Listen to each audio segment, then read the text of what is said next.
नमस्कार, स्वागत है आपका। आप देख रहे हैं इंडिया डेली। मैं हूं आपके साथ गार्गी चक्रवर्ती। चलिए शुरुआत करते हैं अपने इस बुलेटिन की। दिल्ली के रोहिणी में पुलिस और बदमाशों के बीच मुठभेड़। एनकाउंटर में चारों बदमाश ढेर रंजन पाठक, बिमलेश मोहतो और मनीष पाठक और अमन ठाकुर नाम के बदमाशों के साथ हुआ एनकाउंटर। दिल्ली के रोहिणी इलाके में दिल्ली पोलोके की क्राइम ब्रांच और बिहार पुलिस के ज्वाइंट ऑपरेशन में बदमाशों के बीच मुठभेड़ में चारों बदमाश मारे गए। गैंग का सरगना रंजन पाठक भी मारा गया है। रंजन पाठक, बिमलेश महतो, मनीष पाठक और अमन ठाकुर नाम के बदमाशों के साथ एनकाउंटर हुआ। यह ऑपरेशन दिल्ली पुलिस की क्राइम ब्रांच और बिहार पुलिस की ज्वाइंट टीम ने मिलकर किया। एनकाउंटर 22 और 23 अक्टूबर की रात करीब 2:20 में हुआ। पुलिस और बदमाशों के बीच जबरदस्त गोलीबारी हुई, जिसमें चारों बदमाशों को गोलियां लगी। ये चारों आरोपी बिहार में कई संगीन वारदातों में वांटेड थे। ये गैंग सिग्मा एंड कंपनी के नाम से कुख्यात था और इसका सरगना रंजन पाठक था। ये सभी बदमाश बिहार में दर्ज कई गंभीर मुकदमों में फरार चल रहे थे। फिलहाल पुलिस ने सभी को इलाज के लिए रोहिणी अस्पताल में भर्ती कराया। गाजियाबाद के इंद्रापुरम के शक्ति खंड 2 में 5 मंजिला इमारत में देर शाम भीषण आग लग गई। दीपावली पर हुई आतिशबाजी से आग लगने की आशंका जताई जा रही है। इमारत में रह रहे 20 परिवारों को सुरक्षित निकाल लिया गया। घरेलू सामान और फर्नीचर जलकर राख हो गए। फायर ब्रिगेड ने कड़ी मशक्कत के बाद आग पर काबू पाया। गाजियाबाद के इंद्रापुरम में बड़ा हादसा हो गया है। 5 मंजिला इमारत में अचानक भीषण आग लग गई। आग लगते ही इलाके में अफरा तफरी मच गई और लोग घरों से बाहर निकल आए। आग लगने के समय इमारत में 20 परिवार रह रहे थे। स्थानीय लोगों और रेस्क्यू टीम ने सभी को समय रहते सुरक्षित बाहर निकाल लिया। हादसे में किसी के हताहत होने की खबर नहीं है। ये आज लगभग 8:30 बजे 8:30 पर फायर स्टेशन वैशाली पे सूचना प्राप्त हुई थी। दिव्या अपार्टमेंट है, शक्ति खंड 2 इंद्रापुरम में। यहाँ आके देखा तो 5 से 6 फ्लैट के बालकनी में जो उन्होंने अस्थायी स्ट्रक्चर बना रखा था, शेड से कवर कर रखा था, उसमें ऊपर तक आग फैली हुई थी। उसके आग के कारण अंदर भी नुकसान हुआ था। तत्काल चूंकि अंदर फंसे हुए सभी लोग बाहर आ गए थे, तत्काल हम लोगों ने दोनों साइड से होश फैलाते हुए आग बुझाना शुरू किया और लगभग पौन घंटे में हम लोगों ने कड़ी मशक्कत करते हुए आग को पूर्ण रूप से बुझा दिया है। इसमें किसी को कोई इंजरी नहीं हुई है। प्रत्यक्षदर्शियों के मुताबिक दीपावली की रात जलाए गए पटाखों और आतिशबाजी की वजह से आग लगी। देखते ही देखते आग ने पूरी बिल्डिंग को अपनी चपेट में ले लिया। आग इतनी तेजी से फैली कि ऊपर के मंजिलों तक धुआं भर गया। वहीं दिल्ली के गीता कॉलोनी में झुग्गियों में भीषण आग लग गई। दमकल विभाग को सुबह सूचना मिली और 8 गाड़ियां मौके पर पहुंची। आग बुझाने का प्रयास जारी है। आग लगने के कारणों का पता नहीं चल पाया। जांच जारी है। दिवाली की रौनक के बीच दिल्ली एनसीआर में कई जगहों पर आग की घटना ने खुशी के माहौल में खलल डाल दिया है। आतिशबाजी, बिजली की लापरवाही और तंग बस्तियों में सुरक्षा इंतजामों की कमी के कारण राजधानी के कई इलाकों में आग भड़क उठी। ताजा मामला दिल्ली के गीता कॉलोनी का है, जहां रानी गार्डन इलाके की झुग्गियों में देर रात आग लग गई।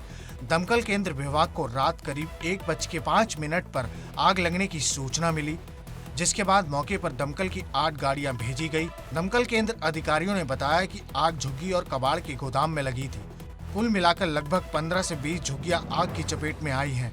अधिकारियों ने बताया कि आग पर काबू पाने का प्रयास जारी है और फिलहाल किसी की हताहत होने की सूचना नहीं है। आग लगने के कारणों का अभी पता नहीं चल सका है। घटना स्थल पर राहत और बचाव का कार्य जारी है। ये 1:05 पर कॉल मिली है। ये रानी गार्डन ताज एंकलर गीता कॉलोनी झुग्गियों में आ गए और 4 तरफ से कंट्रोल कर लिया था। 8 गाड़ी काम कर रही है। कोई हताहत की नहीं है। कम से कम 15-20 झुग्गी हैं और कबाड़ियों के गोदाम है। वहीं दीपों का त्योहार बीत गया, लेकिन उसकी चमक के साथ हवा में जहर अब भी घुला हुआ है। दिवाली की रात जहां पटाखों की धमक से आसमान को रोशन कर दिया गया, वहीं हवा में धुआं और धूल इतनी घुली कि नोएडा का AQI 600 के पार पहुंच गया। हालांकि त्योहार के दूसरे दिन की सुबह लोगों को थोड़ी राहत मिली, क्योंकि वायु गुणवत्ता सूचकांक यानी कि AQI अब 300 के पार आकर बहुत ही खराब श्रेणी में पहुंच गया है।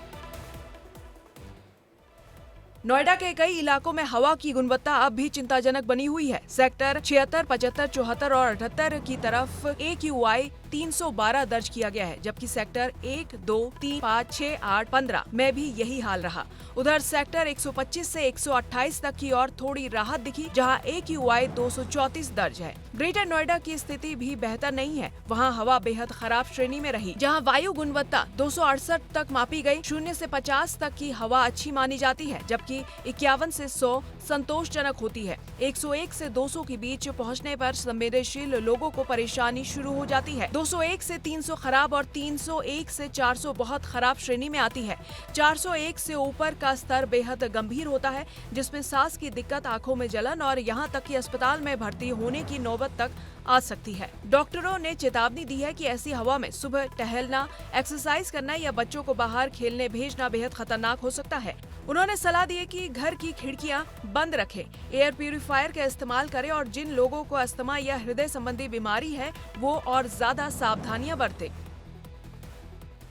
वहीं यूपी के हरिमपुर में एक ट्रांसफार्मर में भीषण आग लग गई। आग लगने से रामलीला मेले की 5 दुकानें जलकर राख हो गई। सूचना मिलने पर पहुंची फायर ब्रिगेड की टीम ने आग पर काबू पाया। यूपी के हमीरपुर में आग का तांडव देखने को मिला। यहाँ के रामलीला मैदान के आसपास ट्रांसफार्मर में भीषण आग लग गई। आग लगने से रामलीला मेले की 5 दुकानें जलकर राख हो गई। बताया जा रहा है कि शॉर्ट सर्किट के कारण ट्रांसफार्मर में आग लगी, जिसमें तेजी से विकराल रूप ले लिया। पास की दुकानों को अपनी चपेट में ले लिया। आग लगने से मेले में अफरा तफरी मच गई।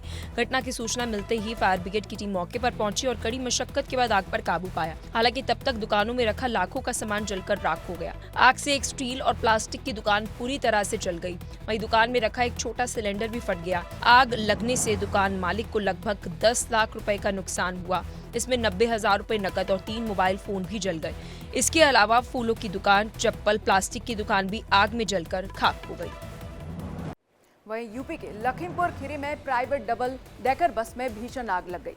बस दिल्ली से सीतापुर जा रही थी। गनीमत रही कि समय रहते सभी यात्रियों को सुरक्षित बाहर निकाल लिया गया।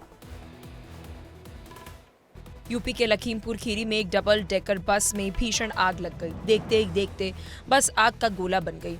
हादसे के दौरान बस में 70 से ज्यादा यात्री सवार थे। गनीमत रही कि सभी यात्रियों को समय रहते सुरक्षित बाहर निकाल लिया गया। चालक की बस सुबह करीब 5 बजे कस्बे के मुख्य बाजार में रुकती है और परिचालक ने यात्रियों को जलपान के लिए नीचे उतारा था। इसी दौरान बस के इंजन से अचानक धुआं उठने लगा। कुछ ही पलों में आग बस के निचले हिस्से में फैल गई। देखते ही देखते पूरी बस आग की लपटों में घिर गई। आग लगने के बाद आसपास अफरा तफरी मच गई। पहले तो लोगों ने दुकानों से पानी लाकर आग बुझाने का प्रयास किया, लेकिन तब तक आग पूरी तरह से फैल चुकी थी। सूचना मिलने पर पुलिस और दमकल विभाग की टीम मौके पर पहुंची। करीब आधे घंटे की मशक्कत के बाद आग पर काबू पाया गया। हालांकि तब तक बस पूरी तरह से जल चुकी थी। यात्रियों का सामान भी जलकर राख हो गया था। आशंका है कि आग शॉर्ट सर्किट की वजह से लगी। घटना के बाद यात्रियों के लिए दूसरे बस की व्यवस्था की गई। उन्हें उनके सीतापुर के लिए रवाना भी किया गया। वहीं यूपी के जालौन में एक महिला के साथ छीना झपटी का मामला सामने आया। यहां 3 बदमाशों ने महिला के साथ छीना झपटी की और फरार हो गए। फिलहाल पुलिस इस पूरे मामले की जांच कर रही है। यूपी के जालौन में दिन दहाड़े एक महिला के साथ छेड़छाड़ और छीना झपटी की वारदात हुई। ये घटना सीसीटीवी कैमरे में कैद हो गई। मामला उरई कोतावली क्षेत्र के मौनी मंदिर के पास का है। यहाँ एक महिला पूजा अर्चना के लिए मंदिर जा रही थी, तभी रास्ते में 3 बदमाशों ने उसे रोक लिया। पहले तो तीनों ने महिला के साथ छेड़छाड़ की। जब महिला ने विरोध किया तो बदमाशों ने उसके साथ छीना झपटी की और फरार हो गए। इस दौरान महिला किसी तरह मौके से भागकर अपनी जान बचाई। इस घटना का वीडियो सोशल मीडिया पर तेजी से वायरल हो गया। वीडियो में साफ दिख रहा है कि 3 युवक महिला से छीना झपटी कर रहे हैं। जब महिला अकेली रह जाती है तो युवक ने छेड़छाड़ की, जिससे बचने के लिए महिला भागी तो दूसरे युवक ने महिला का मंगलसूत्र छीन लिया और मौके से भाग गए। घटना के बाद पुलिस ने केस दर्ज कर लिया है और मामले की जाँच में जुट गई है। पुलिस सीसीटीवी के आधार पर आरोपी की तलाश कर रही है।